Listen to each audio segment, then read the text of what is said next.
enregistrez-vous sur iqfem.com, votre site d'emploi.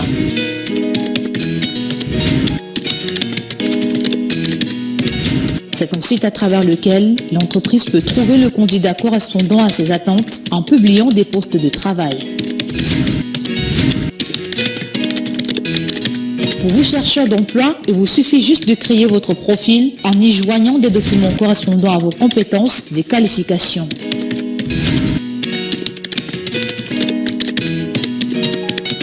Joignez-nous dès à présent au réseau professionnel et profitez de ses avantages. iqfem.com, votre site d'emploi.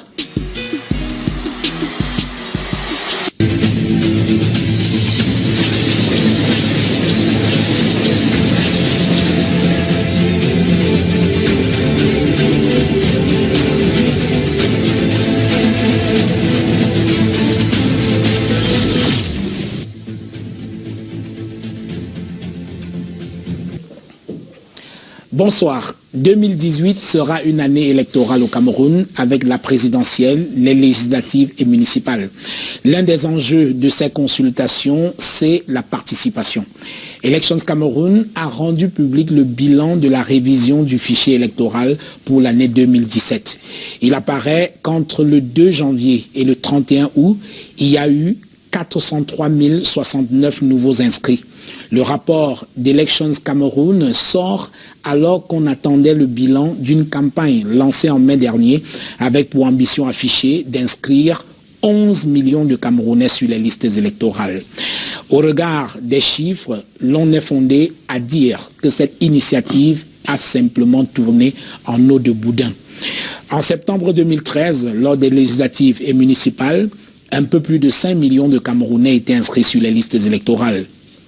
3 ans plus tard, le fichier électoral non toiletté d'Elections Cameroun affiche 6 560 386 électeurs.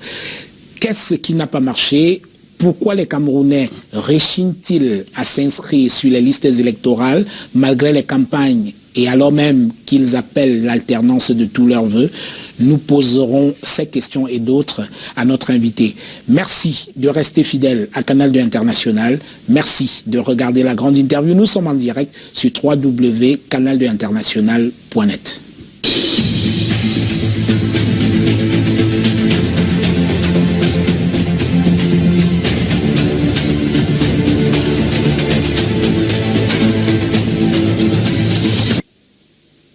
Cabral Libi, bonsoir.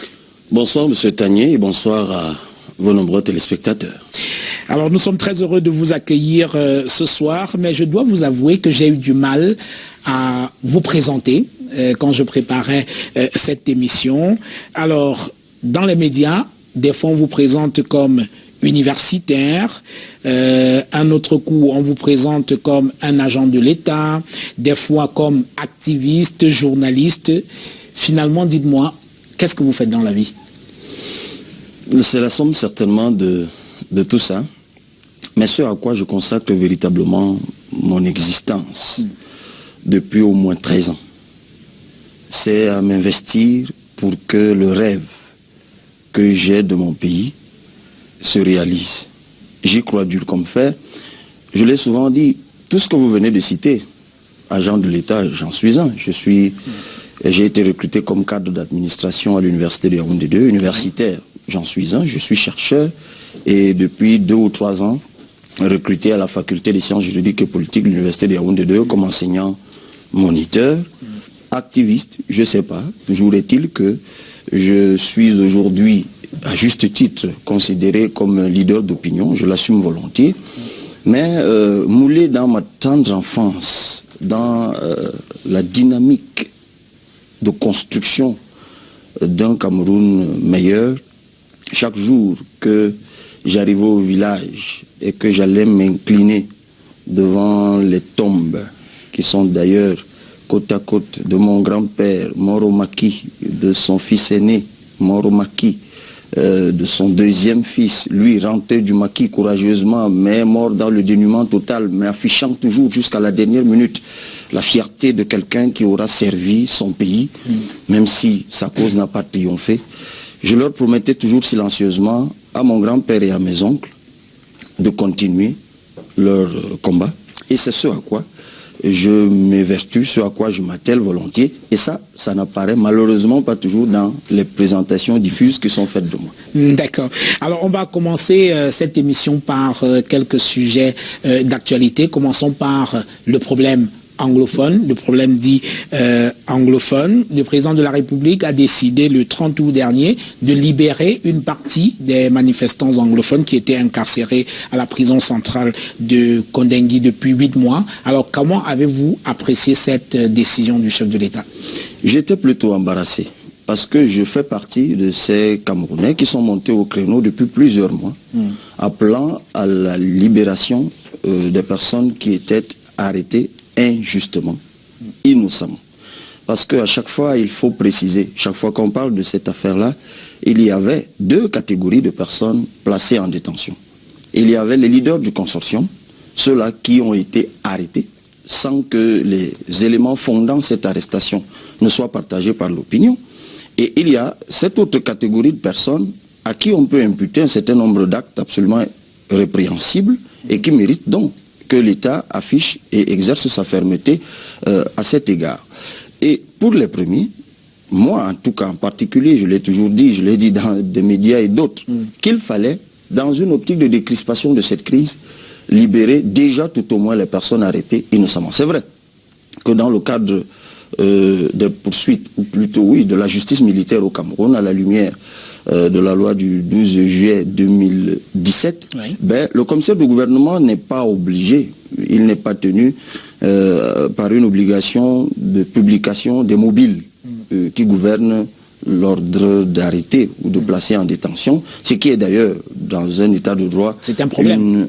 Un problème, j'ai même envie de dire une incongruité, ça ne s'explique pas parce que cela rentre dans les droits fondamentaux de l'homme, mais il fallait quand même, compte tenu de la crise, du caractère exacerbé de celle-ci, que l'on affichât tout au moins les éléments présomptifs sur la base desquels ces personnes étaient arrêtées. En matière pénale, il y a un élément matériel, tout au moins. Alors, ces personnes, moi j'ai fait des recherches personnelles, j'ai relu les interviews des leaders du consortium, je suis entré dans leur site internet. D'ailleurs, l'un des leurs est aujourd'hui dans la commission du bilinguisme, oui, un des membres, un des leaders du consortium. Je n'ai pas trouvé d'éléments et j'avais donc estimé à l'époque qu'il fallait les libérer dans une optique de décrispation parce que cette intimidation n'avait pas lieu d'être. Maintenant, la deuxième catégorie, oui, et je me joignais en cela à Maître Mouna, dans le cadre toujours de cette décrispation, on pouvait imaginer une magnanimité républicaine, mais là encore, cette générosité doit effectivement, elle aussi, se fonder sur un certain nombre d'éléments. La législation pénale a prévu ce qu'on appelle le nolle prosequi, c'est-à-dire que le commissaire du gouvernement, dans l'optique de préservation de la paix sociale ou si l'intérêt national est engagé, il peut effectivement, sur instruction du ministre en charge de la justice militaire, arrêter les poursuites. On avait souhaité justement que dans une perspective de préservation de l'indépendance de la justice, que ce fut le commissaire du gouvernement, mais le président de la République a préféré se fonder sur un autre élément qui figure dans la loi, effectivement, qui lui donne... Est-ce que vous faites partie de ceux qui estiment que cette décision du chef de l'État est une entorse à l'indépendance de la justice ou alors à la séparation des pouvoirs? À partir du moment où cela a un fondement légal, on ne peut pas parler d'entorse, en tout cas, tout au moins du point de vue du droit. Oui. En revanche, l'opportunité de le faire, si ça a été fait dans une perspective de décrispation, je suis absolument d'accord. C'est pour ça que je vous disais que j'étais embarrassé, que moi qui ai appelé à ce qu'on les libère, que je fusse embarrassé au moment où ça arrive. C'est parce que ça s'est fait tardivement. Alors, est-ce que votre embarras vient aussi du fait que tous n'ont pas été libérés? Il reste encore dans les geôles de Kondengui un certain Mancho Bigbisi, qui a été l'une des têtes de proue de cette manifestation. Il était apparu à Bamenda dans un cercueil. Et donc, lui, il reste encore en détention avec d'autres personnes. C'est un problème. Absolument. Cette libération à 2 vitesses. C'est un problème, absolument. Il faut se demander pourquoi on libère les uns et pas les autres. Qu'est-ce qui gouverne cela? On a tous lu et écouté le communiqué du secrétaire général de la présidence de la République qui donnait les mobiles. Oui, alors le secrétaire général de la présidence de la République, effectivement, dans son communiqué, soutient que cette libération ou alors cet acte du chef de l'État participe de la décrispation et participe de la volonté du gouvernement de résoudre les problèmes de manière pacifique, mais visiblement, on se rend compte que ça n'a pas tant que ça décrispé la situation. On a l'impression que la crise se durcit. Ben effectivement, la parce rentrée que n'est pas effective, totalement effective à Bamenda et à Boya. C'est un problème là aussi. il faut le regretter. Oui. Et ça pose le problème du timing. Parce que si ça a été fait, Oui. pour qu'il y ait rentrée scolaire, on ne le fait pas 2 jours de la rentrée. Il fallait le faire 1 mois avant pour permettre, pour observer déjà ce que ça aurait comme conséquence, ce que ça aurait comme impact, et puis permettre aux uns aux autres de préparer cette rentrée. Dans le cadre de la tournée de sensibilisation que j'ai faite dans l'ensemble du pays, je suis allé en zone anglophone, je suis allé dans au moins 4 villes anglophones. J'ai pu échanger avec les uns et les autres. C'était à quelques jours de la rentrée, Oui. vers la fin du mois d'août. Et j'avais relevé qu'il n'y avait pas de tenue. Je ne les voyais pas en vente. Je m'étais renseigné auprès d'un certain nombre de personnes qui travaillent dans la douane pour qu'ils me disent, comparé aux années précédentes, si les importations nécessaires avaient été faites, comme cela était le cas, les importations de fournitures scolaires. Il m'avait dit qu'effectivement, ce n'était pas le cas. Ça veut dire que libérer des personnes, parce qu'on veut une rentrée à 2 jours de la rentrée, alors qu'on aurait pu le faire avant, ça veut dire qu'une fois de plus, on a préféré la gouvernance du pourrissement, et puis certainement dos au mur, tardivement conscient de ce qu'on était en train de faire une bourde, on essaie de se rattraper. Mais écoutez, voilà les conséquences. Mais toujours est-il que moi, je fais partie de ceux qui souhaitent qu'il y ait rentrée scolaire. Sauf que je ne m'inscris pas dans le camp de ceux qui pensent donner la leçon aux parents d'élèves en leur disant « n'utilisez pas vos enfants ». C'est comme si les années précédentes, lorsque ces parents-là envoyaient leurs enfants à l'école, c'est nous qui leur demandions de les y envoyer. Oui. Et nous avons la prétention d'aimer leurs enfants plus qu'eux-mêmes. Eh bien, vous vous doutez certainement que si ces parents n'envoient pas leurs enfants à l'école, c'est parce qu'ils sont convaincus que pour l'avenir de leurs enfants, ben, la solution passe par le fait que leurs enfants n'aillent pas à l'école. Alors, est-ce que vous comprenez cette gradation dans les revendications et même carrément dans la défiance envers le pouvoir de Yaoundé, parce qu'on voit sur les réseaux sociaux des revendications qui sont de plus en plus sécessionnistes. Il y a un sécessionnisme assumé de la part d'un certain nombre de leaders anglophones, notamment ceux qui sont hors du Cameroun. Est-ce que vous comprenez cette gradation dans les revendications et dans la défiance du pouvoir de Yaoundé? D'abord, le sécessionnisme assumé n'est pas un fait nouveau. Oui. Il me semble que le SCNC oui. a toujours existé et que le 1er octobre, ils avaient et nous approchons dangereusement du 1er octobre de manifestation. Mais effectivement, 2017. Nonobstant effectivement le fait que l'article 111 du Code pénal punissait la sécession, ben, la tolérance administrative au Cameroun a laissé le SCNC fonctionner. Ça prend un relief particulier actuellement. C'est pour ça que je rappelais récemment, je ne sais plus où, que quand on brûle des drapeaux, qu'on pose des actes, des exactions ou des excès, c'est des actes qui ont souvent existé, mais comme c'était isolé, ça ne prenait pas un relief particulier.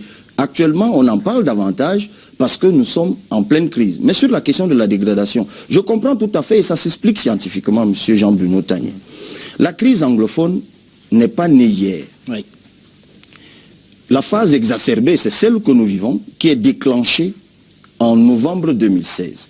Je vous rappelle que pour le secteur de l'éducation, par exemple, notamment de l'enseignement supérieur que je connais mieux, depuis janvier 2016, la commission qui avait été mise en place par le ministre de l'Enseignement supérieur avait déjà rendu ses résolutions sur la question de l'éducation, de l'enseignement supérieur. Ces résolutions sont dans les tiroirs primo-ministériels et présidentiels depuis janvier 2016 jusqu'à novembre. Les revendications socio-professionnelles ne datent pas d'hier. Elles ont toujours existé. Les avocats les ont toujours formulées à l'adresse des autorités de la République. Même chose du côté des syndicats d'enseignants, du secondaire, du primaire. Ça a toujours existé. Mais qu'est-ce qu'on leur a réservé à ces revendications? La condescendance habituelle, la sourde oreille habituelle, le mépris habituel, jusqu'à l'exacerbation venue une fois de plus du mépris exagéré qui s'adossait à la négligence. C'est-à-dire que des avocats en robe décident d'exprimer leur mécontentement, on les bastonne dans la rue comme de vulgaires voyous, on les traîne dans la poussière, et puis c'est de là que c'est parti. Des revendications socio-professionnelles, ça a muté progressivement vers des revendications politiques. Et il y a même carrément eu inversion de l'ordre des revendications. L'accessoire s'est inversé. Le principal est devenu l'accessoire. L'accessoire est devenu le principal. Du coup, ce qui était accessoire il y a quelque temps, c'est-à-dire les revendications politiques qui, elles, étaient latentes, elles ont pris le pas sur les revendications socio-professionnelles. Alors aujourd'hui, on est pratiquement dans l'impasse. Et ce ne sont pas des tentatives de sortie de crise qui ont manqué. Aujourd'hui, comment peut-on faire très rapidement pour sortir de cette crise? Rapidement, je ne sais pas. Moi, je ne pense pas qu'on soit dans l'impasse. Je crois qu'on est dans l'incompétence à gérer une crise. Oui, mais c'est l'impasse, puisque la crise perdure. Même ce Jean-Bruno Tagné, d'où venons-nous? Le 4 mars 1916. Non, ne refaisons pas... je ne veux pas refaire l'histoire, mais c'est important. Oui, ben, écoutez, on connaît très bien... si vous voulez que je formule la position qui est la nôtre, je suis obligé, pour vos téléspectateurs, de commencer par là. Les anglophones et les francophones ont toujours été des frères. En 61, et même avant 61, c'est pour ça que je partais du 4 mars 1916. Mais si vous voulez, nous partons du référendum. Le référendum qui a eu lieu, il s'est soldé par le résultat qu'on connaît pour au moins 2 raisons. C'est parce que les francophones et les anglophones avaient un destin commun qui était déjà politique, mais également un destin commun qui était socio-anthropologique. C'est pour ça que ceux qui étaient proches du côté francophone sont restés chez les francophones. Ceux qui étaient proches du Nigeria sont allés du côté nigérian. Mais le contrat politique qui a été signé en 1961 a-t-il été respecté? Parce qu'il y a un élément, Jean-Bruno Tagné, qui a été oublié. On est bien d'accord qu'il y a un élément qui a été, au-delà du contentieux historique, il y a un élément qui a été oublié. C'est qu'il y a une partie qui a acquis une culture anglo-saxonne. Lorsque nous sommes rentrés dans le mariage contractuel de la réunification, il y a eu une phagocytose maladroite qui a minoré la prise en compte de l'élément culturel d'importation anglo-saxon. Et c'est cela qui, certes, est resté latent parce qu'on l'a étouffé en 72, puis complètement avalé en 84, mais c'est ça qui est ressorti en surface. Quand Ahidjo décide de passer au parti unique en 66, avant ça, il a également supprimé le poste de vice-président qui était dévolu aux anglophones. Je suis bien d'accord, il y a un contentieux historique qu'il faut solder, mais à l'heure actuelle... Mais je vous dis qu'il y a une considération culturelle d'importation qui est importante, qu'il faut bien mettre en relief. Vous savez très bien qu'il y a des auteurs comme Achille Mbembe qui pensent qu'il est quand même ridicule pour des pays africains de revendiquer une culture qu'ils ont héritée de la colonisation. Absolument. Au lieu de revendiquer une certaine camerounité, les gens revendiquent leur britannité ou alors leur francité. C'est ridicule. On est absolument d'accord, il n'est pas le seul. Le professeur Daniel Aboua a commis récemment un ouvrage à ce propos. Mais il y a également une chose que vous ne pouvez pas nier. C'est l'élément culturel d'importation.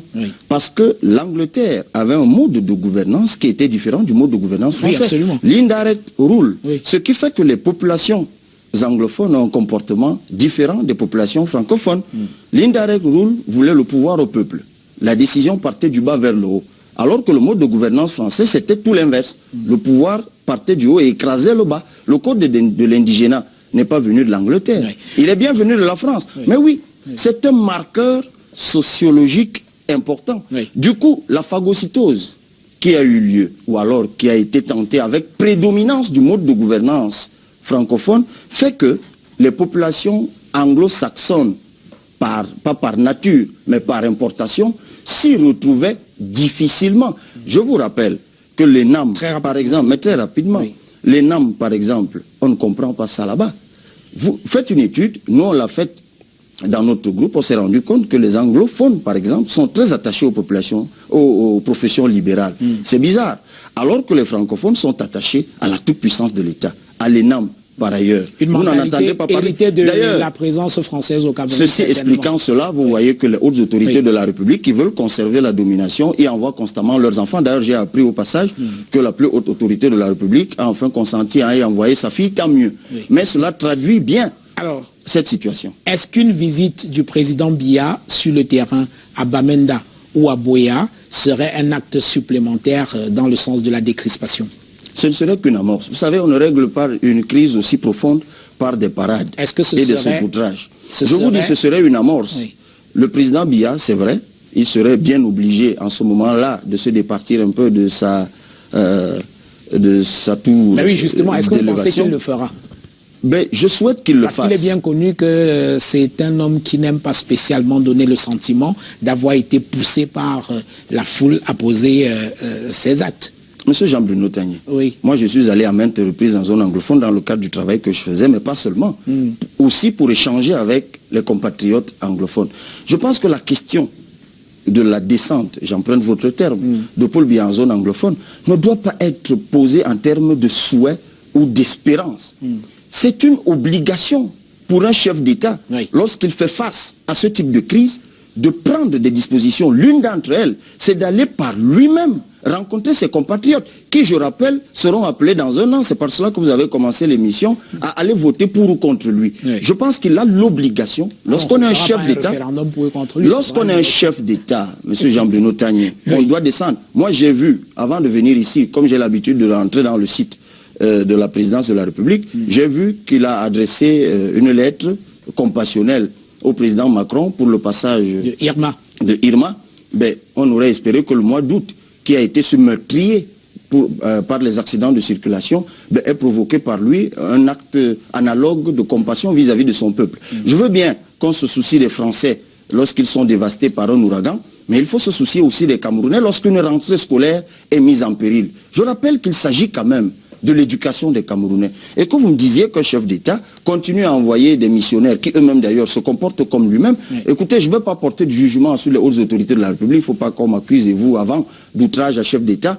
Mais je pense quand même qu'en tout cas, moi, à sa position, je serai peut-être à la 3e descente en zone anglophone. Sortons très rapidement de cette phase d'examen de l'actualité par le comité de normalisation qui a été installé à la Fédération camerounaise de football. Alors, un commentaire sur le choix des personnalités désignées pour conduire ce comité de normalisation, le deuxième en l'espace de en moins de 5 ans au Cameroun. D'abord, la normalisation, c'est elle-même normalisée, comparée à ce qui se fait généralement par la FIFA.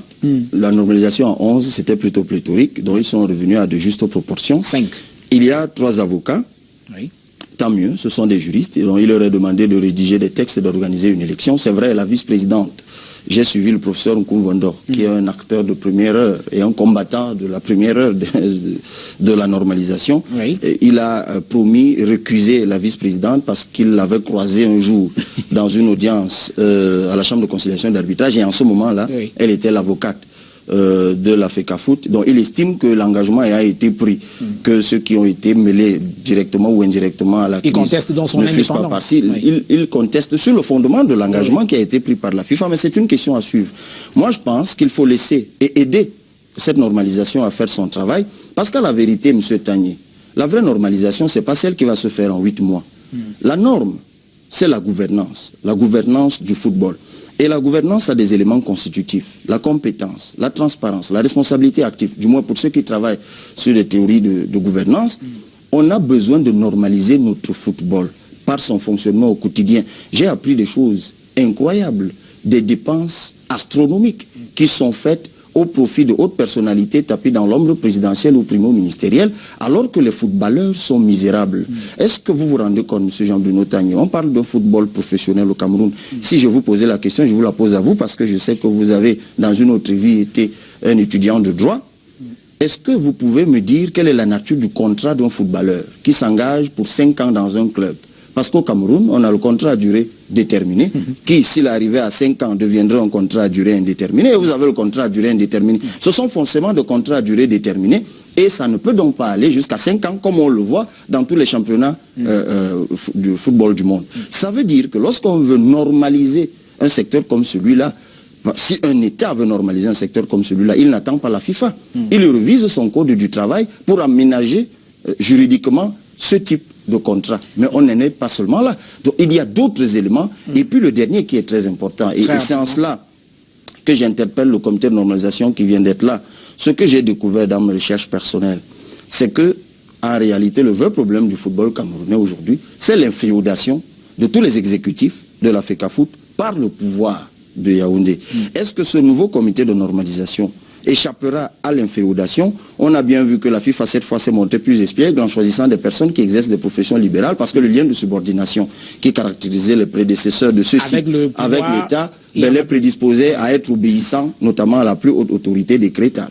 Mais actuellement avec ceci, c'est la question que je me pose. Est-ce que eux, ils auront le courage, la force de caractère de résister à cette inféodation qui a d'ailleurs commencé de façon larvée par les petites attentions du ministère des Sports? Attendons de voir.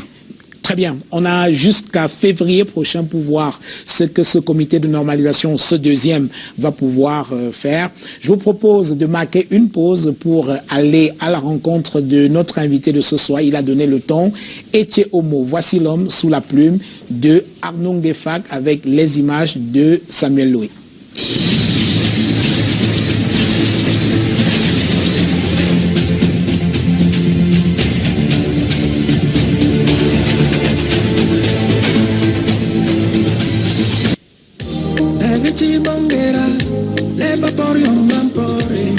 Sous un ciel sans brume, Médon se dévoile là, lui, quartier de résidence de Cabral Libidingue à Yaoundé.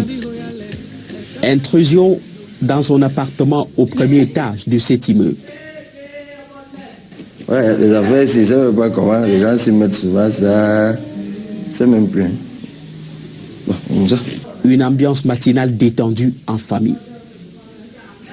Ses deux tantes, son cousin et lui pour faire un effectif de 4 à la maison ce matin-là. Pour le petit déj, c'est un peu ce que vous voyez là, en fait, quand je m'arrête. Mais j'ai un bon raccourci le matin, hein. Quand je prends pas ceci, je prends généralement un bol de lait pour m'assurer quand même que je ne vais pas tomber évanoui quelque part. Mais pour la nourriture, généralement, mon plat préféré, c'est la sauce d'arachide, avec le poulet du village. À table, Madame Libye est absente. Mais l'anneau symbolique brille à son doigt pour faire témoignage de son mariage d'il y a quelques années. Bon, moi, il est fini, je commence à avoir débarrassé. L'homme, à 37 ans, est aujourd'hui cadre contractuel d'administration à l'université de Yaoundé 2. Le natif d'Ekwamaël, département du Nord-Ekele, région du centre, est un voisin adoré pour ceux qui l'entourent au quartier. C'est toujours un grand frère. Quand il vient, des fois il rentre tôt du travail. Quand il peut s'arrêter, il descend de la moto, de sa voiture, il dit petit frère bonsoir, on dit bonsoir, c'est comment, je dis ça va. Bon, quand il veut partir, il nous dit bonne journée et du courage, ça va aller. Et c'est ça qu'on aime beaucoup dans lui, nous motive toujours, nous donne le courage de travailler toujours. Parce qu'on espère qu'un jour, ça va aller. Mon Dieu, je t'aime. Sa navette quotidienne, c'est entre le quartier Médon et Soa depuis quelque temps. Mon Dieu, je t'aime. Mon Dieu, je t'aime. Mon Dieu, je t'aime. Tu es mon... J'ai été tellement bouleversé par les grâces qu'il m'accordait. Bon, donc on peut se dire, mais si lui il parle de grâce, qu'est-ce qu'il a d'extraordinaire au point d'exalter autant la grâce de Dieu? Mais vous savez, chacun a sa trajectoire, chacun sait d'où il part pour arriver où il est. C'est ici son nouveau cadre de travail. Il est en complément d'effectif au cabinet du conseiller technique du recteur. Alors, comme il n'y a pas encore de bureau pour les cadres d'appui, quand nous arrivons dans le campus, nous sommes obligés de venir nous asseoir dans le bureau de la secrétaire en attendant les instructions du patron. Donc généralement, ma chaise, c'est celle-ci. C'est toujours avec beaucoup de nostalgie. Le campus de l'université de Yaoundé 2 lui fait nostalgiquement repenser à ses années passées, là comme étudiant.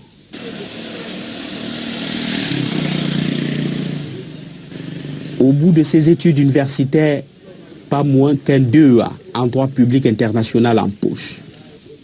En bonus, un master 2 en sciences de l'information et de la communication obtenu en 2004. La même année, il est sélectionné en doctorat de droit international. C'est d'ailleurs ce qui lui a donné la légitimité de moniteur de travaux dirigés en droit public international entre 2014 et 2015. Le premier jour, il est entré en salle, c'était un peu extraordinaire parce qu'il a trouvé la salle, la table un peu sale. Lui voulait justement un lotus, un mouchoir pour nettoyer. Et du coup, à base de cet exemple, il a pris une affaire en droit international qui concerne l'affaire du lotus. Avant d'arriver là, il a dû braver des études primaires et secondaires. Un CEPE obtenu à l'école publique d'Akon en 1991, un BEPC décroché au lycée classique de Bodmakat, probatoire et baccalauréat A4 obtenu au lycée des ECA. Au souvenir de la camaraderie de l'époque, un témoin, Joseph Raoul Makondo. Comme tout homme, il a des défauts. Je pense que le premier défaut, c'est qu'il est un entêté. Bon, lui, il estime qu'il se donne des principes qu'il doit à tout prix respecter. Mais à un certain moment, on peut penser qu'il doit peut-être revoir, réviser ou réformer ses principes. Mais lui, il décide de s'entêter. Cabral Liby traîne à son actif une floraison d'activités militantes, tant à l'université que dans la société civile. Homme public multidimensionnel, la vie pour lui continue en couleur malgré les tumultes. Il faut marquer chaque étape de son existence.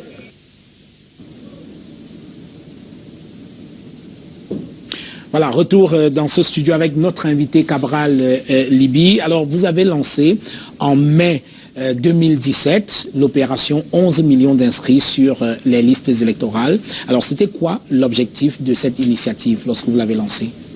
L'objectif, c'était de ramener les citoyens camerounais dans le champ politique. Nous étions partis d'un constat, on l'a souvent rappelé, qu'à un an des élections, de 4 scrutins importants pour la vie de notre pays, c'est une année historique d'ailleurs, qu'à peine la moitié de la population en âge de voter était inscrite sur les listes électorales.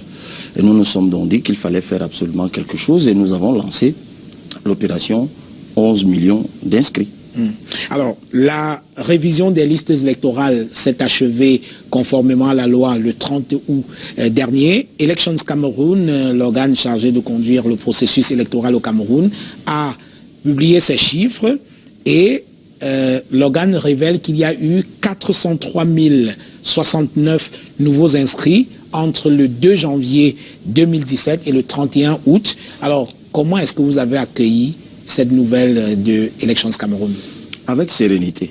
Oui. Parce que figurez-vous qu'avant que l'ECAM ne publie ces chiffres, nous étions totalement satisfaits du succès éclatant qu'a connu l'opération que vous évoquez, 11 millions d'inscrits.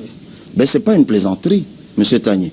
Je vous rappelle que lorsque cette opération est lancée, je suis seul, tout seul. Jean-Bruno Tagné. Il n'y a personne derrière moi. J'ai aucune structure, je n'ai pas un copec pour faire ce travail. 3 mois plus tard, ça a fait 1000 fois la une et meublé les colonnes des journaux. Vous en avez parlé à maintes reprises. Ça a valu l'attention du monde entier. Oui, mais l'objectif, ce n'était pas de faire parler de l'initiative. Il s'agissait d'inscrire ou alors d'amener les gens à s'inscrire sur les listes électorales. Excusez-moi, l'objectif, ce n'était pas de faire parler, Cabral. D'abord, vous n'êtes pas au courant de tous nos objectifs. Parce que figurez-vous que nous partons de très loin. Si les Camerounais ne s'inscrivent pas sur les listes électorales, c'est qu'il y a une raison. Et bien avant nous, d'autres ont essayé. Cette mobilisation que vous avez observée, ces milliers de jeunes. Vous voulez que je vous raconte une anecdote? Allez-y. Cette année, oui. Je suis arrivé un matin à Bafoussam. Je n'avais pas fait 15 minutes dans la ville que j'ai vu une colonne d'une vingtaine de jeunes partis de Tchang. Parce qu'ils avaient vu dans les réseaux sociaux que j'arrivais dans la ville de Bamenda. Je vous raconte une autre anecdote. Oui. J'arrive dans la ville de Maroua. Je vais à un lieu où on m'avait dit qu'il y avait une mobilisation. Je trouve une trentaine de jeunes, loin à Maroua, avec des t-shirts floqués, 11 millions d'inscrits, criant dans des mégaphones, en français, en foufoulde, appelant leurs compatriotes à s'inscrire. Il arrivait des moments où je me demandais si c'est moi qui fais ça. Et je suis arrivé à la conclusion que non. En fait, c'est une flamme qui était éteinte, qui a repris vie. Cette citoyenneté qu'on croyait partie, elle était là, elle était latente. Elle attendait d'être activée par une personne crédible. Je n'ai peut-être pas la prétention de m'afficher comme telle, mais ceux qui ont écouté l'appel que j'ai lancé me le disent. Et pour les chiffres, je vois que visiblement vous y êtes très intéressé par eux. Parce que justement, c'est vous qui avez commencé par donner des chiffres. Vous espériez inscrire 11 millions de Camerounais sur les listes électorales et à l'heure du bilan, vous n'en avez même pas inscrit 1 million. Le gap, il est très important. C'est un échec, c'est une bérésina. Non, pas du tout. D'abord, vous auriez dû ajouter bilan d'étape. Oui. Parce que les inscriptions sur les listes électorales s'arrêtent, M. Tanier, vous devez le savoir, le jour où le président de la République convoquera le corps électoral. Oui, mais là, ça semble un peu mal embarqué quand même. Non, c'est... Il n'y avait même pas 1 million d'inscrits sur 11 millions, c'est quand même un gap extraordinaire. C'est un gap... Et si ce n'est pas un échec, je me demande ce que c'est. Je vous assure, pour vous, c'est un gap extraordinaire. Pour nous, c'est un gap insignifiant. Parce que le plus difficile a été fait. L'engouement est là, l'enthousiasme est là. J'en ai croisé des milliers. Aujourd'hui, je vais vous dire, moi j'aime les anecdotes. Vous savez, je me suis coiffé avant de venir ici, j'ai l'air un peu beau certainement. Et vous savez, la confidence que m'a faite le coiffeur, il m'a dit, écoutez grand frère, ce que je vais vous dire va vous énerver, mais j'ai décidé d'aller m'inscrire hier, et puis on m'a dit que c'était fermé. On ne s'inscrivait plus. Et je lui ai dit, mais pourquoi tu ne l'as pas fait depuis? Il dit non, je vous avais suivi, mais en fait, je n'avais pas bien suivi la date. Mais faites-moi confiance. Le 2, si ça reprend le 2, je serai le premier à m'inscrire. Alors ils sont des millions qui attendent impatiemment le 2 janvier, Jean-Bruno Tanier, pour affluer vers les points d'inscription et les camps. La bérésina dont vous parlez, gardez bien le mot. Vous allez l'employer. Vous savez, j'ai vu un journal titré Cabral Libye échoue lamentablement. Et ça m'a tellement fait rire que j'ai filmé ça, j'ai gardé dans mon téléphone. Vous ne pouvez pas en vouloir à ce journal. Mais non, j'ai appelé le journaliste en question, qui était d'ailleurs très gentil lorsqu'il me faisait l'interview. Il ne m'avait pas dit qu'il allait titrer le contraire de ce que je lui ai dit. Mais passons. Je lui ai dit, ben, note que le jour où le président de la République convoque le corps électoral, j'espère et je veux que tu prennes l'engagement que tu titreras Cabral Libye a réussi magistralement. Est-ce que vous n'avez pas eu, comme on dit en français, les yeux un peu plus grands que l'estomac? Parce que 11 millions d'inscrits sur les listes électorales, d'abord, d'où êtes-vous sorti avec ce chiffre de 11 millions? Mais je viens de vous le dire, l'Institut national de la statistique, je croyais vous l'avoir dit, mais peut-être pas, a publié. Les Camerounais en âge de voter sont entre 13 et 14 millions. Voilà le nombre de Camerounais en âge de voter. Donc le chiffre, je le prends parce que j'estime que raisonnablement, parmi les Camerounais en âge de voter, il y en a qui n'ont pas de carte nationale d'identité, et ils sont même un nombre que nous n'avons pas soupçonné, on s'en est rendu compte sur le terrain. Il y en a qui n'ont même pas d'acte de naissance, M. Jean-Bruno Tanier. On en a trouvé sur le terrain. Il y en a dont les cartes nationales d'identité sont périmées et qui font face à la nouvelle réglementation qui est pour certains un peu prohibitive ou plutôt rédhibitoire. Et il y a d'autres choses qu'on n'avait pas soupçonnées, effectivement, au moment où nous lançons l'opération, que par exemple, les kits de l'ECAM planteraient tout le temps. Et je remercie encore les équipes de l'ECAM que nous avons trouvées. On n'est pas en train de vous défausser sur l'ECAM là. Mais non, mais pas du tout. Mais j'ai été non seulement le premier à les remercier, parce que j'ai découvert qu'il y avait l'ECAM d'en haut et les camps d'en bas. Et les camps d'en bas, c'est des compatriotes comme vous et moi, qui se sont d'ailleurs fixés des objectifs chiffrés, aux côtés de qui nous avons, nous, nos équipes, et moi-même parfois, travaillé jusqu'à 22 heures tard dans la nuit, parce qu'ils voulaient que les Camerounais s'inscrivent. Ça a été quelque chose d'impressionnant. On a redécouvert les camps. Donc pour rien au monde, je pourrais me défausser sur les camps. Mais on a découvert d'autres choses qui ont pu être considérées pour nous comme des embûches. Et puis, évidemment, la désaffection est due au fait que l'appareillage électoral pour beaucoup de Camerounais est taillé sur la mesure d'un homme, sur la mesure d'un système. Et il y a l'autre élément que vous n'évoquez pas suffisamment. Monsieur Jean-Bruno Tanier, vous faites vraiment confiance à ces chiffres? Pour l'instant, on n'a pas d'autres chiffres. En l'absence des chiffres contraires, on est bien obligé de faire confiance aux chiffres qui viennent de l'organisme qui est en charge d'inscrire les gens sur les listes électorales. Est-ce que vous avez d'autres chiffres que vous pourrez nous brandir pour prouver le contraire? Le journaliste perspicace que vous êtes, et vous n'avez pas cessé de l'être seulement à l'occasion de cet échange, a certainement dû remarquer que le tableau publié par l'ECAM ne fait pas mention des inscriptions de la diaspora. Ça veut dire qu'à défaut d'être faux, ces chiffres sont au moins incomplets. On est d'accord? Allez-y, poursuivez. On est d'accord ou pas? Je ne sais pas être d'accord avec vous. Sous réserve de la vérification. Les chiffres de la diaspora vont peut-être venir, mais vous pensez bien que les chiffres de la diaspora ne vont pas venir renverser la tendance. Ah, écoutez, attention. Si déjà les chiffres de la diaspora sont attendus, savez-vous combien de chiffres de quelques parties du Cameroun qui sont attendus? Est-ce que vous serez en train de soupçonner Elecam d'avoir manipulé les chiffres? Et ce serait dans quel intérêt? Écoutez, parce que j'ai l'impression que vous commencez déjà à chercher un bouc émissaire, vous vous défaussez visiblement sur Elecam. Je ne soupçonne Elecam de rien. Je fais un constat que l'intelligence que nous avons en partage vous permet de faire. Je vous dis que les chiffres sont incomplets, je vous donne un élément scientifiquement soutenable. On est d'accord là-dessus, M. Tagné, même si vous ne dites pas oui. Les chiffres on est d'accord. Ça veut dire que les chiffres sont incomplets. Donc, la prudence commanderait qu'on ne s'exprime pas de façon aussi péremptoire que vous le faites sur des chiffres qui sont incomplets. Attendez qu'ils le soient. Mais, en tout état de cause, M. Jean-Bruno Tagné, nous n'avons pas l'intention de nous défausser. Nous allons travailler aux côtés de l'ECAM dès le 2 janvier 2018. Mais je voudrais quand même vous dire aussi, et j'espérais que vous me poseriez la question. L'émission n'est pas terminée, écoutez, il y a des questions qui arrivent. Cette campagne, M. Jean-Bruno Tagné, pourquoi a-t-elle fait l'objet d'autant d'attaques, d'autant de désinformation? Est-ce que vous vous rendez compte que les commissions d'inscription prévues par le code électoral, on ne l'imaginait pas quand on lançait cette opération, était complètement, au moins à 90% sur toute l'étendue du territoire, déserté par les partis politiques.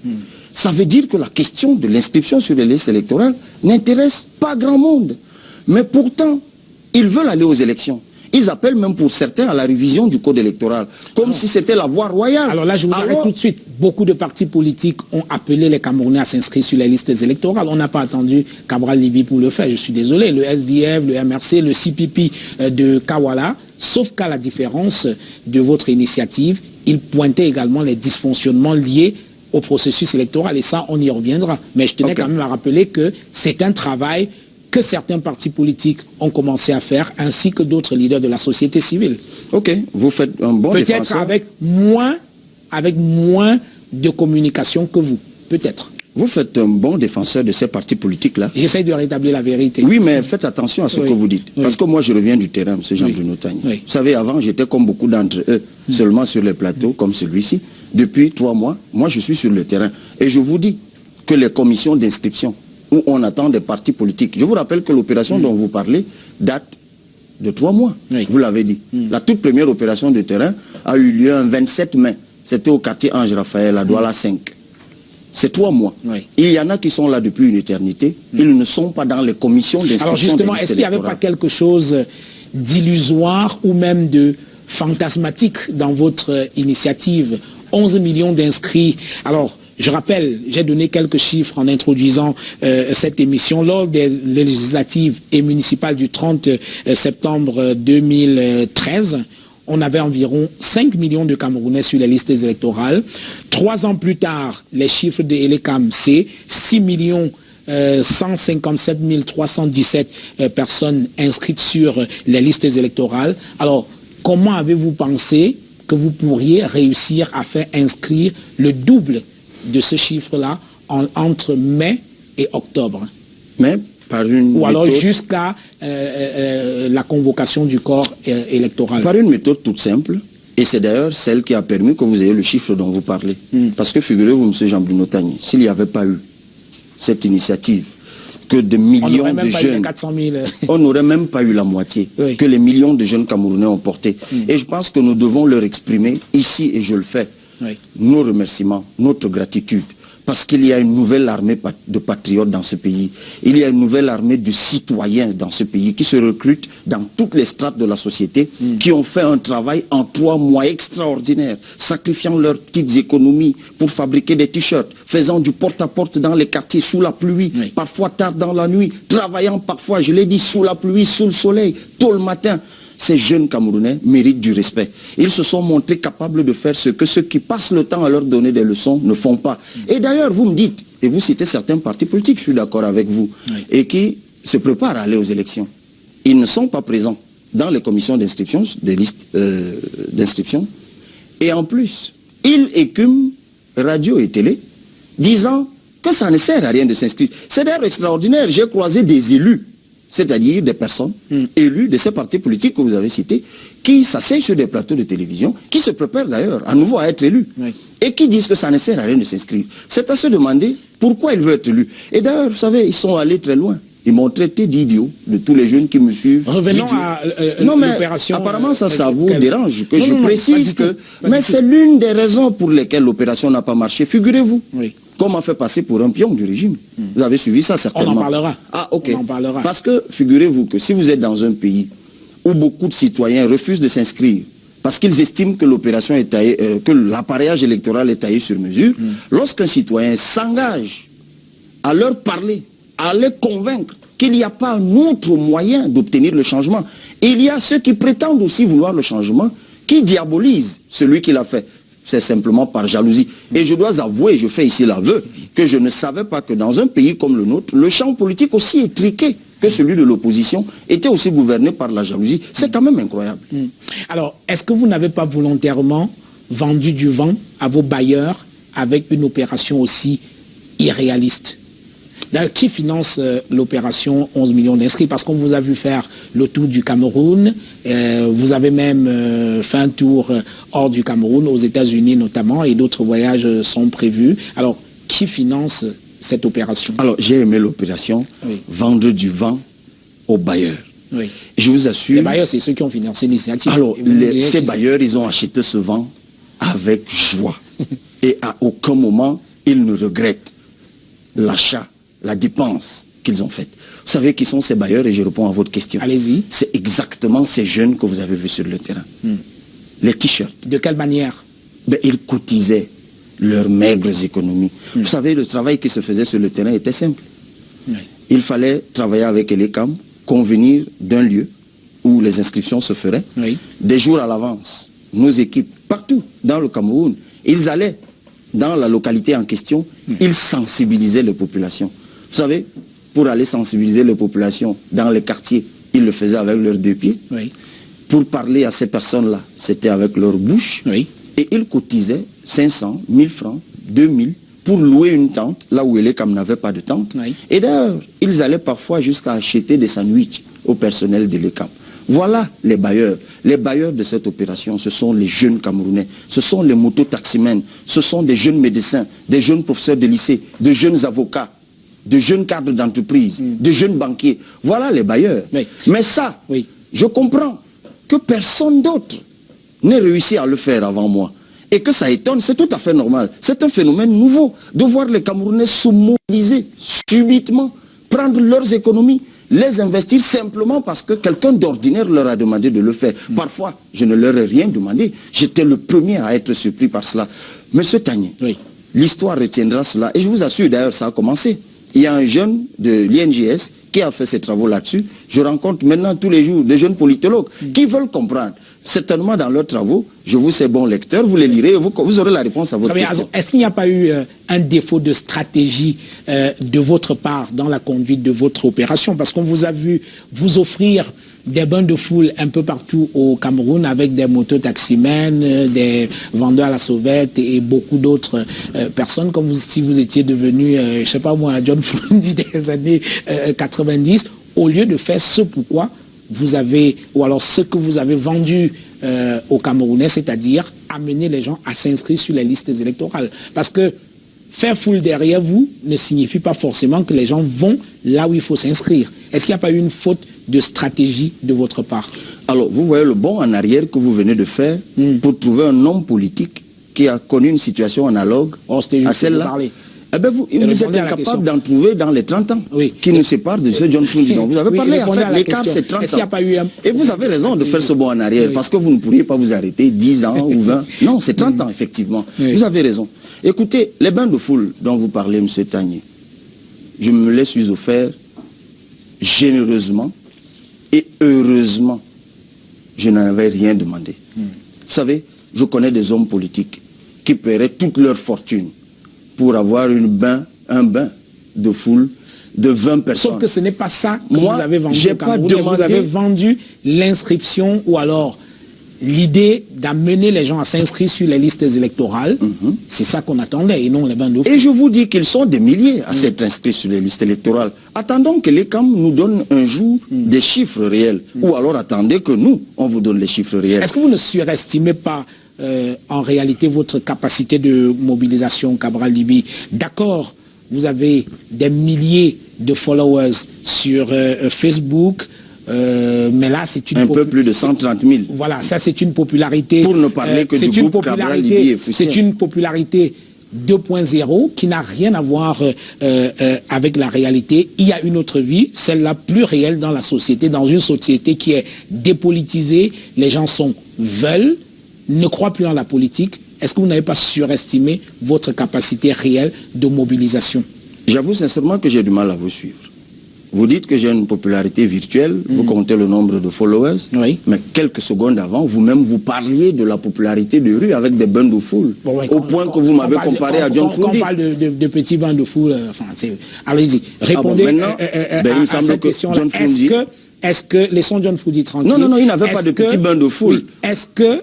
C'était de grands bains de foule, John Foudi. Rendez-lui ça, faites justice. Oui, on est bien d'accord. Est-ce que vous n'avez pas surestimé votre popularité? Mais absolument pas. C'est-à-dire que sur les réseaux sociaux, 130 000 followers, c'est magnifique, mais dans la réalité, c'est autre chose. Vous avez fait face à la vraie réalité du terrain politique, c'est-à-dire une société qui est dépolitisée, des jeunes qui ne croient plus en la politique, qui ne voient pas l'intérêt d'aller s'inscrire sur les listes électorales. Et ça, c'est ce que vous auriez dû renverser. Monsieur Tagné, oui. Si nous n'avions pas de rapport sympathique dans une autre vie, j'aurais convoqué pour vous un proverbe chinois. Oui. Je ne vais pas le faire. Parce que je n'ai jamais lancé une opération de démonstration de popularité. J'ai lancé une opération d'inscription sur les listes électorales, demandant aux Camerounais de s'inscrire sur les listes électorales. Et vous avez vous-même fait la précision que je ne suis pas le premier à le faire. La question que vous devez vous poser, pourquoi quand c'est Cabral Libye qui lance cette opération, ça a autant de retentissement? Vous avez lancé avec des chiffres. Vous l'avez lancé avec un grand renfort de publicité, de tapage médiatique et tout. Il est tout à fait normal aujourd'hui qu'on en fasse un peu le bilan.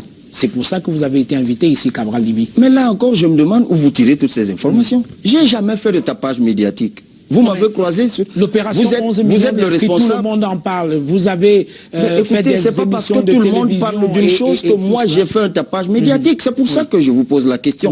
Pourquoi justement tout le monde en parle alors que je n'ai pas demandé aux gens de parler? J'ai demandé aux gens de s'inscrire. Vous êtes le responsable de Canal 2 International. Suis-je venu un jour vous demander de m'accorder une faveur pour que je passe ce message? Suis-je venu ici acheter une plage publicitaire, un espace publicitaire? Non, il me semble. En revanche, Canal 2 International a relayé parce qu'il y a eu un phénomène social. Et sur ce point, vous avez été professionnel. Vous avez observé un phénomène social d'envergure, un phénomène social qui avait du retentissement. Ça a intéressé toutes les couches de la société, y compris jusqu'au plus haut sommet de l'État. On a commis des agents de renseignement qui sont allés à soi, fouiller mes notes, fouiller ma carrière, chercher tout ce qu'il y a de noir si quelque part. Je ne sais pas pourquoi, je me suis étonné, mais parce que j'ai lancé une opération citoyenne, et là je ne compte pas ceux qui se sont érigés en barrière contre cette opération. Ils sont allés fouiller toutes les poubelles de leur vie, ils sont allés se renseigner vers tous les bonimenteurs qui existent dans la République pour me coller des âneries, simplement pour que ça ne marche pas. La vraie question, c'est pourquoi il y a eu autant de retentissement et pourquoi ça suscite autant de peur. Alors justement, le reproche... De la part d'ailleurs de ceux qui en sont des bénéficiaires in fine. Alors parmi les reproches qui ont été formulés contre vous, c'est que vous donnez le sentiment qu'une alternance par les urnes est très possible au Cameroun, ce à quoi beaucoup ne croient pas, pensent que vous auriez... En même temps que vous mettiez votre énergie à amener les gens à s'inscrire sur les listes électorales, militez également pour qu'on ait un code électoral ou alors des lois électorales et un processus électoral qui soit plus consensuel, ce qui ne semble pas être le cas en ce moment. D'où la critique qui a été formulée par un certain nombre de personnalités. Ok, je vais répondre à votre question. Allez-y. D'abord, Monsieur Tagné, souvent, les hommes ne voient pas les choses telles qu'elles sont. Telles qu'elles sont les choses. Ils les voient tels qu'ils sont conditionnés à les voir. C'est-à-dire? Le conditionnement politique au Cameroun a construit le mythe de l'invincibilité d'un homme, le mythe de l'invincibilité d'un système. Ce n'est qu'un mythe. Ça ne veut rien dire. Le président Biya peut être battu aux élections. Le système gouvernant camerounais peut être battu aux élections. D'ailleurs, il se pourrait que dans un an, ce soit le cas. Et ce sera par les urnes, M. Jean-Bruno Tagné. Vous savez, en Gambie, on disait à peu près la même chose jusqu'à ce que ça arrive. Eh bien, eh bien, dans d'autres pays. Ce sera le cas. Parce que les citoyens qui me regardent, vous devez comprendre, chers compatriotes, que si jusqu'ici, les choses paraissent impossibles, c'est parce que vous les avez abandonnées. Mais si vous vous inscrivez massivement sur des listes électorales, vous votez massivement, vous surveillez massivement, le changement, pour ceux qui souhaitent le changement, arrivera. Le statu quo, pour ceux qui le souhaitent, arrivera. Mais j'en viens à la question, le statu quo demeurera. J'en viens à la question de la révision du code électoral. Est-ce que le code électoral actuel, à votre avis, il est bon? Mais évidemment qu'il est mauvais. Et c'est d'ailleurs pour ça que mon équipe... Peut-on donc gagner des élections? Peut-on gagner Vous des parlez élections? plus que moi, Jean. Mais non, je pose des questions. C'est moi l'invité. Est-ce qu'on peut espérer avoir des élections claires et transparentes avec une telle loi électorale? Mais évidemment que l'appareillage électoral, je l'ai dit, j'aime bien employer ce terme, est vicié. C'est pour ça que je m'apprêtais à vous dire que dans les semaines qui viennent, dans le cadre de production, nous avons dans notre équipe un pool qui fait ce travail. Nous allons proposer un projet de révision du code électoral. Nous allons le faire dans les semaines qui viennent. Nous, on va le faire. Pourquoi nous, on va le faire? Parce que nous ne nous contentons pas de pérorer. D'ailleurs, je me rends compte que beaucoup de ceux qui nous combattent aujourd'hui sont aussi amnésiques.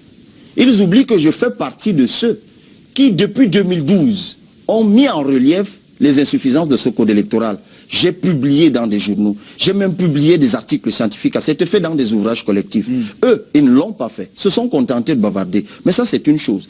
Je suis d'accord qu'il faut réviser le code électoral. Je rappelle que c'est un combat du SDF depuis longtemps, qui a toujours appelé à la modification du code électoral. Alors, on doit la vérité de rappeler cela. Puisque vous avez pris le cas du SDF, je suis absolument d'accord avec vous. D'abord, je suis tellement respectueux du travail qui a été fait par d'autres, que je reconnais que le code électoral d'avril 2012, révisé le 23 décembre de la même année, c'est le fruit d'un combat collectif. Parti d'opposition, société civile. Mais vous ne m'avez pas forcé à le faire. C'est vous dire que moi je suis un homme de bonne foi. Ça, c'est une chose. Deuxièmement, arrêtons-nous sur le cas du SDF. Effectivement, c'est un parti, il me semble, pas qu'il me semble, qui est représenté à l'Assemblée nationale. Le code électoral dont vous parlez, M. Tagny, c'est une loi. Vous savez comment on révise les lois? Bien sûr. Soit il y a un projet de loi, c'est-à-dire qui émane du gouvernement, soit une proposition de loi qui émane de l'opposition. Je sais que vous êtes un journaliste, investigateur de haut niveau. Vous avez dans vos recherches une mouture d'une proposition de loi émanant du SDF, qu'on a essayé d'introduire une première fois n'est pas passé, qu'on a essayé d'introduire une deuxième fois n'est pas passé, et qui a échappé à l'examen de plein droit, comme le dit la Constitution, parce que je vous rappelle. Ce travail a été fait. Donc vous allez me donner cette mouture lorsqu'on sort d'ici. Je vous la donnerai. Eh bien, c'est une promesse faite devant les téléspectateurs, parce que moi, dans mes recherches, je n'ai pas trouvé. Je ne suis pas en train de dire qu'il y a un travail, qu'il n'y a pas un travail qui a été fait.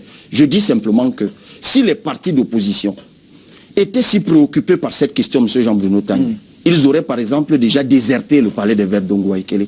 Parce qu'il me semble que c'est une question déterminante quand on va vers les élections. Absolument. Ils auraient dû, tout au moins de concert, dire au régime en place, eh bien, s'il n'y a pas révision du code électoral, nous, on ne siège plus à l'Assemblée.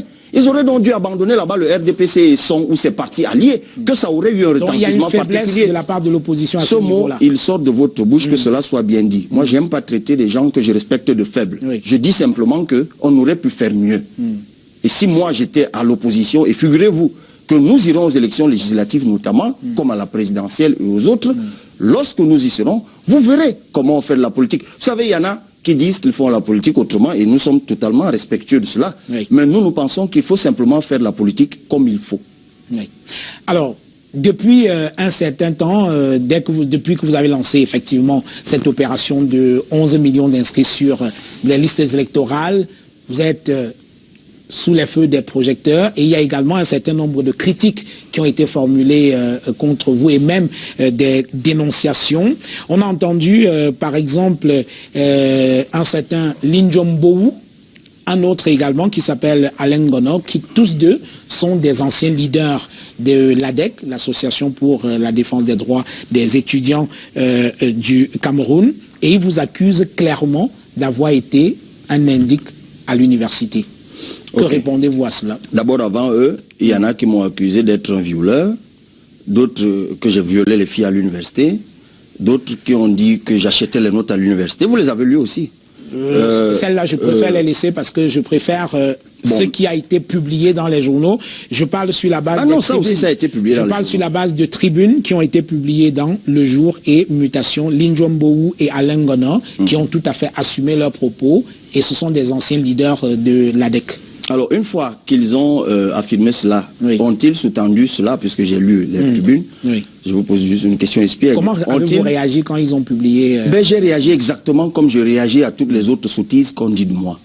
J'ai jamais été indique de quoi que ce soit. J'ai jamais été membre de l'ADEC. On ne peut pas être l'indique d'une chose à laquelle on n'appartient pas. Ça n'existe pas. J'ai jamais été à Yaoundé 1. Je suis étudiant de l'université de Yaoundé 2. Je vais vous dire, j'ai lu la tribune en question. Et j'ai suivi j'ai lu M. Lidjombourou, d'ailleurs, qui ne se rappelait pas de mon nom et qui ne se rappelait même pas de m'avoir vu. Alors, je vais vous raconter une petite anecdote. Il se passe qu'un jour de 2004, alors que moi, je suis le leader du Forum national des jeunes, j'en suis le porte-parole, nous nous retrouvons dans une émission présentée par M. Roger Kiek de Kiki. Ça s'appelait Electorat. À cette émission, j'y étais, Joseph Raoul Makondo, Paul Abouna, qui est enseignant d'anthropologie maintenant pour le compte du FONAJEUNE. Il y avait M. Nkomoya, pour le compte de la Presby. Monsieur Mouanou Vincent, je donne des noms. Monsieur Mouanou Vincent qui est SP du ministre délégué au MINAT actuellement, qui représentait la JDR. Il y avait le représentant de la Jachabi. Et il y avait monsieur Linjombourou, curieusement. Et vous savez pourquoi il y avait eu cette émission? Parce que nous, à l'époque, en avril 2004, on avait publié 1000 signatures d'étudiants appelant à la non-élection de Paul Biya. Vous savez, j'ai commencé il y a longtemps. Et lui, il était ce jour-là. Il se disait, se désolidariser complètement de nous, parce que nous, on faisait des revendications estudiantines, même matinées de politique. Lui, il restait uniquement dans les campus. Ce que nous avons totalement respecté. Sauf qu'en ce moment-là, il ne pouvait pas sortir des campus.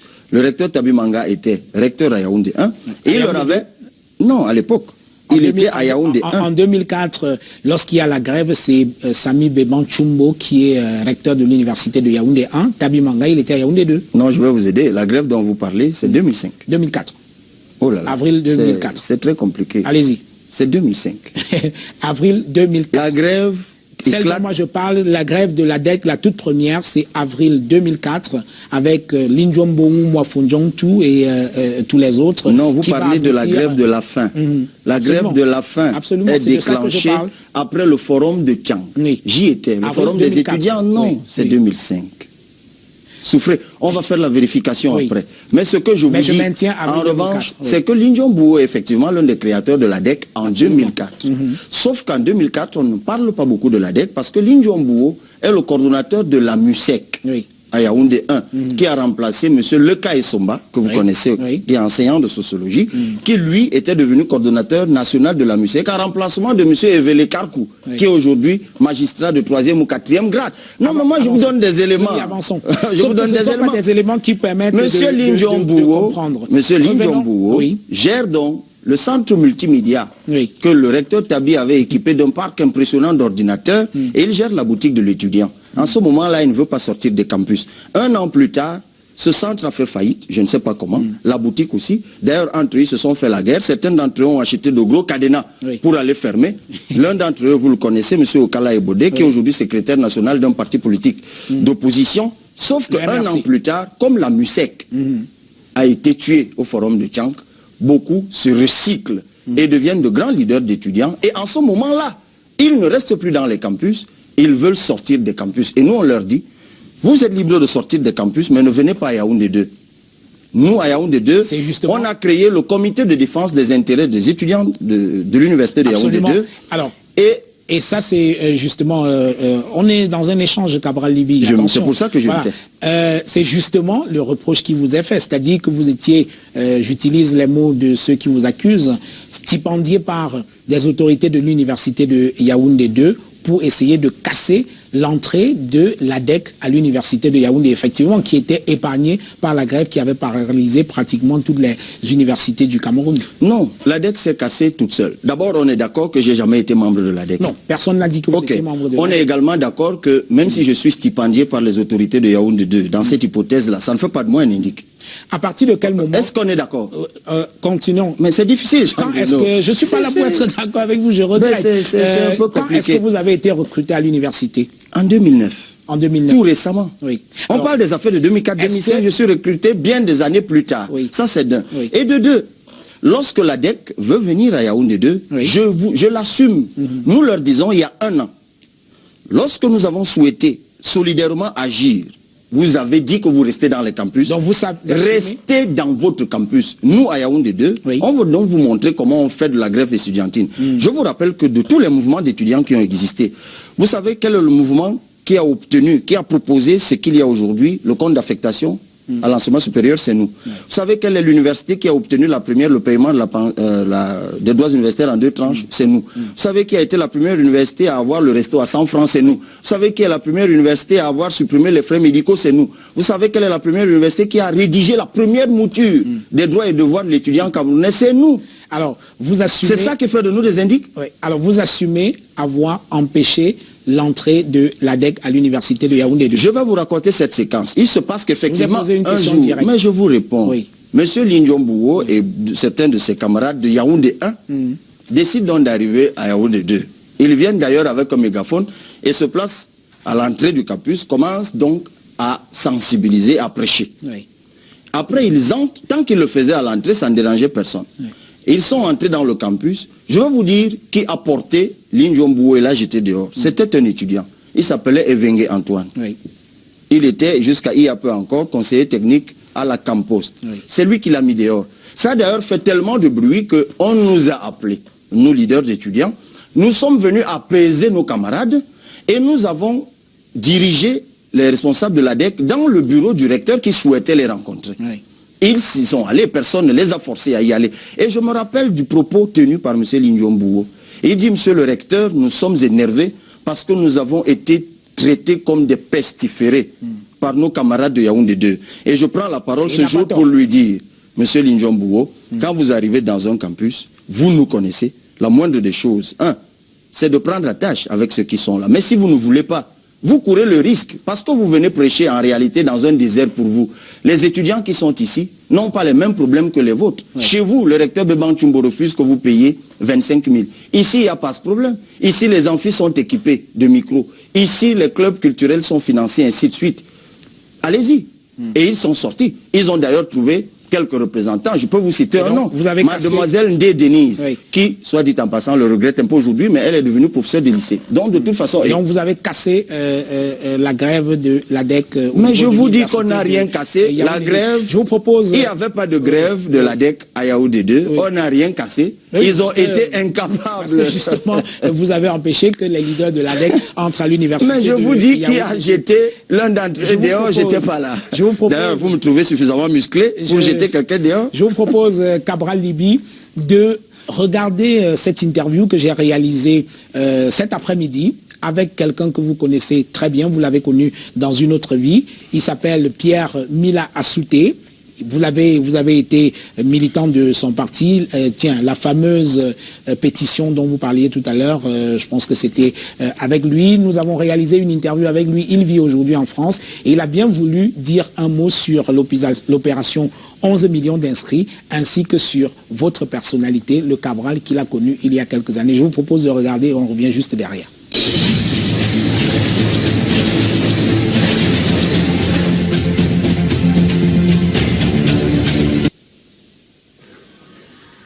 L'opération 11 millions initiée par mon fils politique d'alors, Cabral Libye, n'a de sens qu'en dictature.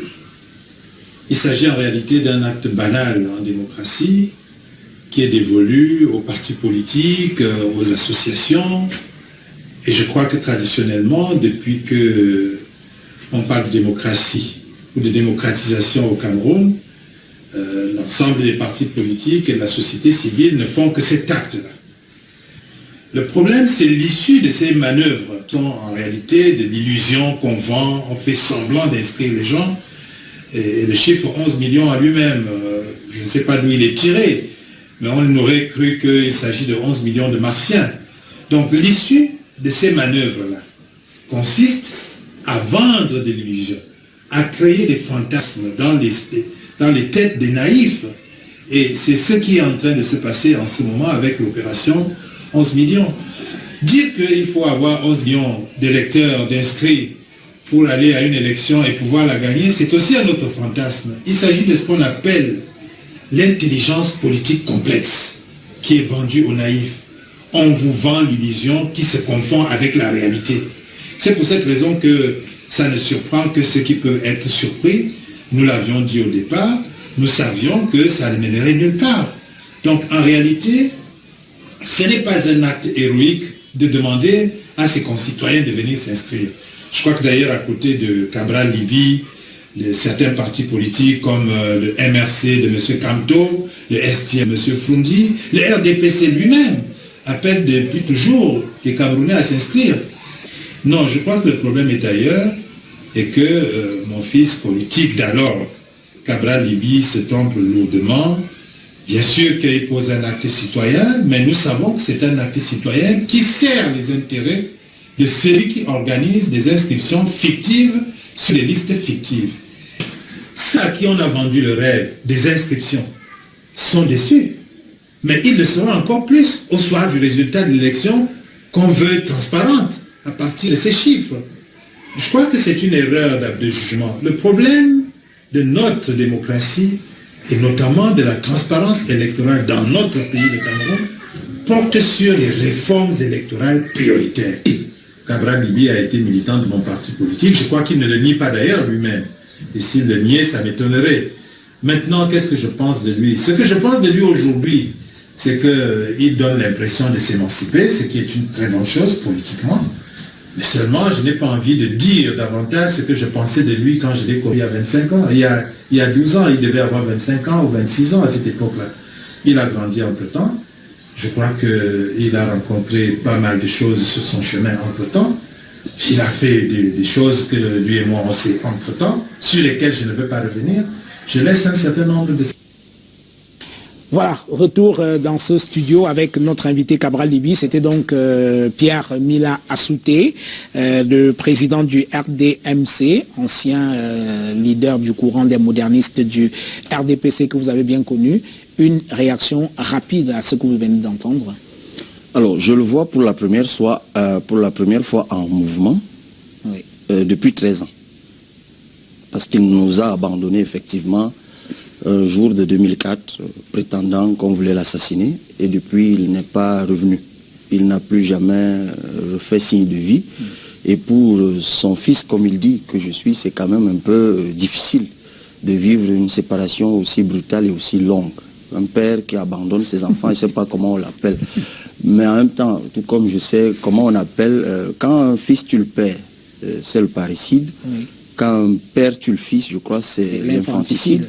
Et du coup, vous savez, les 13 années de bons souvenirs que j'avais de cet homme courageux, éloquent, fin politicien, aux côtés de qui j'ai eu le bonheur de faire mes premiers pas politiques, tous ces bons souvenirs viennent de perdre de leur force. Je vais certainement débarrasser ma mémoire de cela.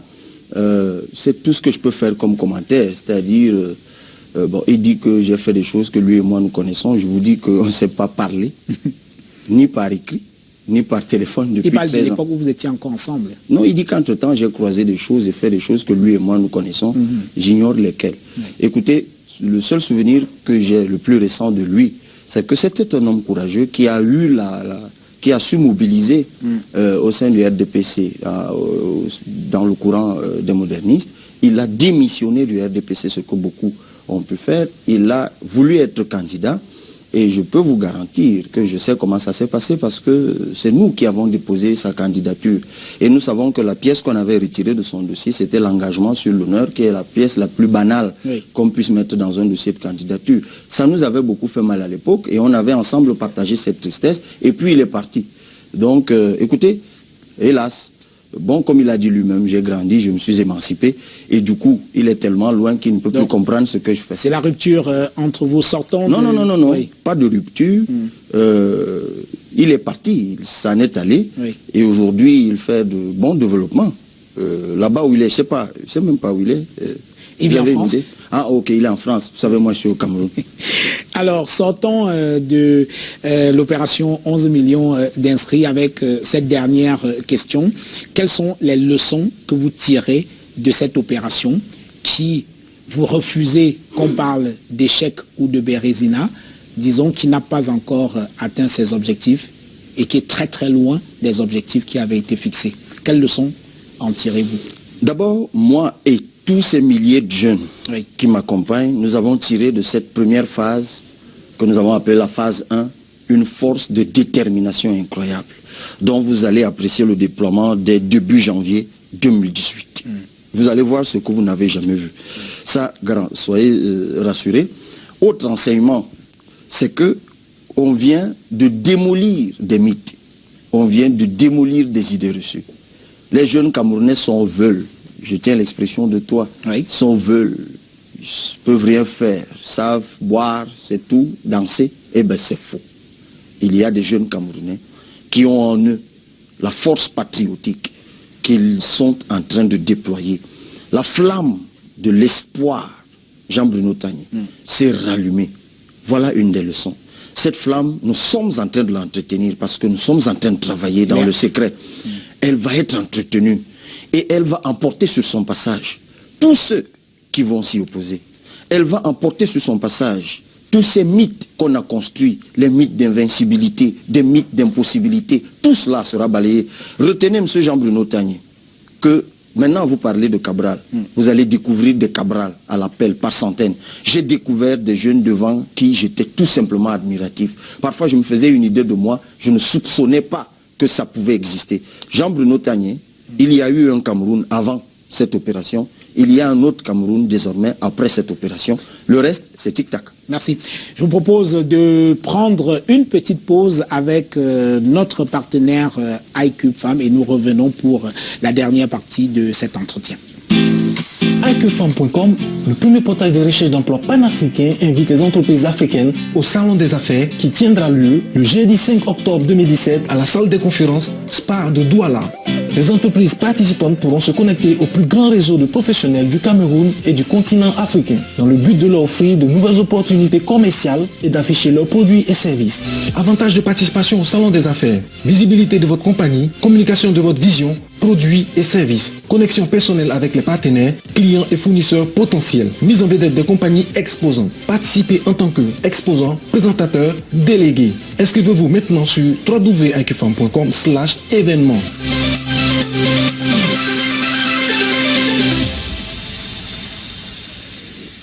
Voilà, retour dans ce studio avec notre invité, Cabral Liby.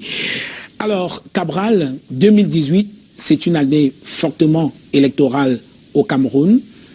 Il y aura pas mal de consultations électorales. Alors, serez-vous candidat à au moins une des élections qui sont annoncées en 2018? Oui, pour faire court. Laquelle? Le moment venu, vous en saurez davantage. Alors, aujourd'hui, vous n'avez pas véritablement, pour l'instant, on ne vous connaît pas d'appareil politique. Alors, sur quel appareil politique allez-vous vous appuyer pour porter votre candidature? Ça me permet de répondre de façon plus explicite à la question que vous avez posée avant. Oui. Monsieur Jean-Bruno Tagné, après le 31 août, nous nous sommes concertés au sein de notre opération. Et du nord au sud, de l'est à l'ouest, j'ai été porté à la tête d'un mouvement qui s'appelle désormais 11 millions de citoyens. 11 millions de citoyens. Ce mouvement... C'est-à-dire 11 millions d'inscrits a muté en 11 millions de citoyens. 11 millions d'inscrits est désormais un atelier de 11 millions de citoyens qui a un agenda beaucoup plus large. Et 11 millions de citoyens, c'est le réceptacle de plusieurs acteurs, de plusieurs formations politiques. D'abord, dans le cadre de 11 millions d'inscrits, vous vous en êtes rendu compte, nous avons travaillé sur le terrain avec le parti Univers, dont le capitaine opérationnel est Prosper Nkumvondo, qui d'ailleurs sur les médias, il a annoncé que lui, il ne serait pas candidat, et que si moi, je souhaitais être candidat, ben, lui, il était prêt à m'investir. Il l'a dit d'ailleurs sur les antennes de Canal 2. L'avez-vous accepté? Ça, c'est une chose. Vous savez, nous, dans notre mouvement, nous pensons que la meilleure approche, c'est l'approche consensuelle. Nous croyons à une unité d'action qui rassemble plusieurs acteurs. C'est pour ça que je peux vous annoncer que je serai candidat aux primaires que dans le cadre de cette démarche consensus, nous organiserons et nous donnerons la possibilité à ceux qui nous soutiennent de se prononcer sur le candidat qu'ils souhaitent avoir à l'élection présidentielle. Je sais une chose, sur la base des appels du peuple authentique qui existent, si ces primaires se faisaient aujourd'hui, je serais certainement désigné et j'accepterais d'être candidat à l'élection présidentielle. Mais nous préférons attendre que cette démarche participative beaucoup plus fédérative aille jusqu'au bout. Le temps nous prend à la gorge, on va être très très rapide, je vous prie, pour cette dernière partie de l'émission. Alors Cabral Libby, pourquoi êtes-vous candidat? Est-ce que vous succombez à l'appel des réseaux sociaux ou là alors vous avez un véritable projet pour les Camerounais? Pourquoi êtes-vous candidat? Vous savez, j'ai rencontré à Loum un jeune couple. Dès qu'ils ont... Loum, c'est... Dans le Mongo. Quand ils ont appris que j'étais dans la ville, ils sont venus en courant avec un nouveau-né. Ils m'ont dit, Cabral, nous venons de donner ton nom à ce nouveau-né. Fais que cet enfant soit fier. Ça, ce n'est pas les réseaux sociaux, Monsieur Jean-Bruno Tagny. Ça, c'est des choses qui vous parlent. Ouais. J'ai rencontré à Marois un ancien, un retraité de plus de 80 ans, commissaire de police. Il m'a dit, mon fils, si je mourais demain, je partirai avec le sentiment que ce que j'avais tant souhaité est de retour. Que la jeunesse prenne son destin en main. Ça, ce n'est pas les réseaux sociaux, M. Jean-Bruno Tagny. Au-delà de parle tout des ça, choses réelles. Et quand j'écoute ça, je prends la mesure du poids qu'il y a sur mes épaules. Et je leur dis à chaque fois, ce n'est pas moi qui vous trahirai, c'est vous qui me trahiriez si vous me lâchiez le moment venu. Oui. Alors, pourquoi êtes-vous candidat? Y a-t-il un projet derrière ou alors vous succombez uniquement à justement ces attractions qui peuvent être, c'est vrai, émotives, on est bien d'accord, c'est humain, mais est-ce que derrière votre candidature, il y a un véritable projet? Monsieur Jean-Bruno Tagny. Ou alors vous vous laissez simplement guider par... La dynamique à la tête de laquelle j'ai été porté, je viens de vous l'annoncer il y a quelques jours, travaille sur un projet de société. Un projet de société inclusif qui met aujourd'hui à contribution des experts d'ici et du monde entier. Vous savez, à la faveur des voyages que vous avez évoqués, j'ai rencontré de brillants compatriotes, informaticiens, économistes, juristes, mathématiciens, des ingénieurs qui m'ont dit, Cabral, pour une fois, nous pensons que nous allons proposer pour notre pays. Parce qu'en fait, le contrat que nous voulons signer avec toi, c'est que tu nous ramènes. Et je leur ai dit, s'ils m'étaient donné de prendre cette décision, grâce à vous, je vous ramènerai. Donc nous sommes en train de travailler sur ce projet de société. Il sera publié, il sera soumis à l'ascension de nos compatriotes. Et le moment venu, ils choisiront. D'accord. Je vous propose de faire une autre pause. C'est pour regarder ce reportage qui a été réalisé à Bertoua. C'est dans l'est du Cameroun. Vous y avez été dans vos pérégrinations électorales. Vous le savez, grâce aux réseaux sociaux. Oui, je le sais parce que nous avons, envoyé des équipes, Canal 2 y était. Oui, rassuré. Canal 2 a couvert au nord, mais pas à Bertoua. Je vous, Cabral, s'il vous plaît, je vous propose donc de regarder ce reportage qui a été réalisé dans la ville de Bertoua. Et Eric Ngele a essayé de voir qui est Cabral Libby. Est-ce que Cabral Libby était connu par les populations de cette partie du Cameroun? Je vous propose de regarder ce reportage et nous revenons juste derrière. Cabral Libby, c'est la star des réseaux sociaux qui l'ont d'ores et déjà couronné au hit parade des meilleurs challengers, au candidat naturel du RDPC à la présidentielle de 2018. Dans le cadre de l'opération 11 millions d'inscrits sur les listes électorales, le natif d'Union Ekele a, entre autres régions, séjourné à l'est du Cameroun, précisément à Bertoua. Par parallélisme des formes, c'est ici que nous sommes allés tâter sa cote de popularité. Cabral Libby, vous connaissez? Cabral Libby? Oui. Non, aucune idée. Jamais, jamais. Je suis à la j'ai jamais compris ça. Est-ce que vous connaissez Cabral Libby? Non, je ne connais pas. Non, je ne connais pas Cabral Libby ici. C'est une nouvelle émission de la télé, le Canal 2 que j'aime bien, mais je ne sais pas ce que ça évoque. Nous avons tenté de rafraîchir la mémoire de quelques-uns en brandissant une image de l'analyste politique.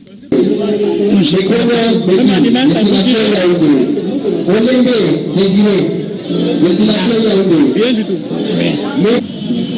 Personne ne le connaît? Cabral Liby. Ah bon? Non, on ne connaît pas. Non. Vous ne connaissez pas? Jamais, on ne connaît pas.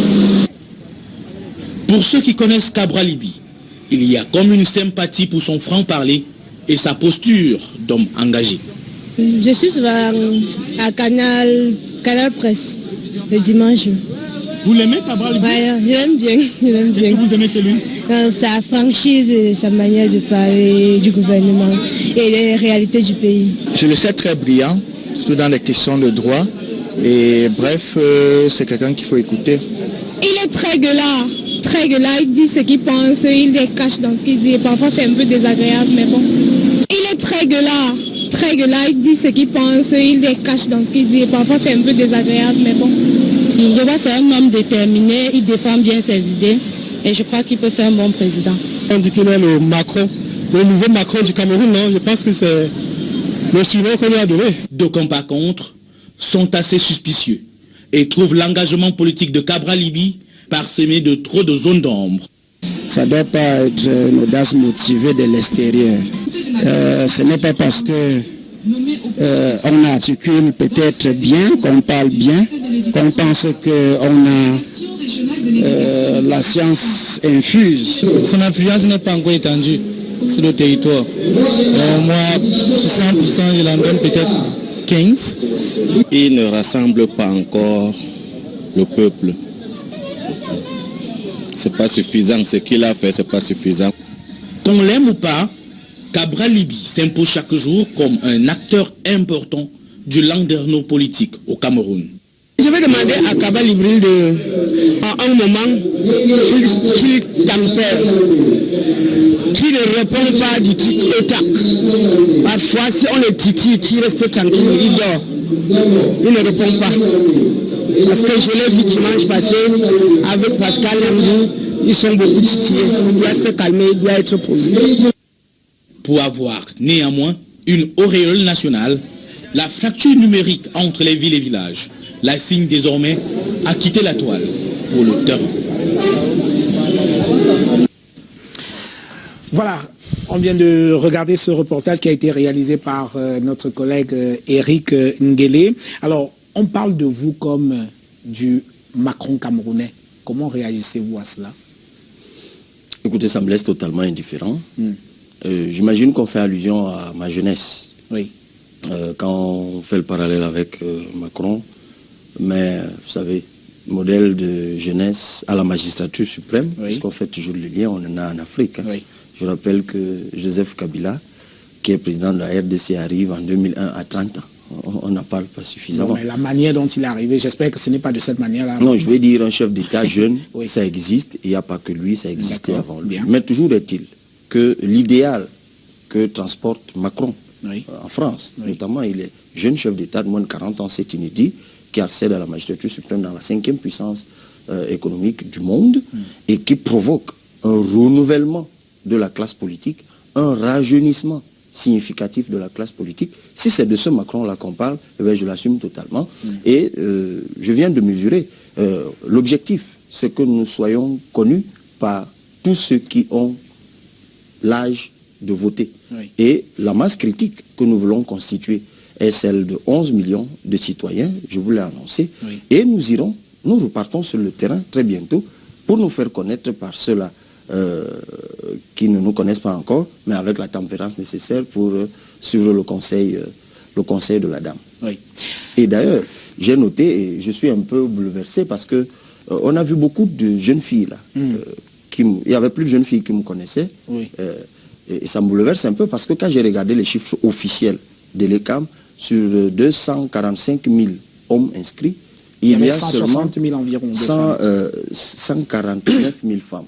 Donc il y a 159 000 femmes. Donc il y a un gap important alors que nous étions en train de réfléchir à mobiliser davantage de femmes, ce qu'on va faire. Il faudrait aller un peu plus vers... nous allons nous appuyer sur ces jeunes qui nous connaissent déjà pour aller toucher leur maman. Apprécier. Alors, dites-moi, est-ce qu'il y a des hommes politiques auxquels vous vous identifiez? Oui, effectivement. Il y a des hommes politiques. Au Cameroun, oui. Partout. Ben, partout, évidemment. Le monde aujourd'hui, il est ouvert. Hein. On est dans la globalisation.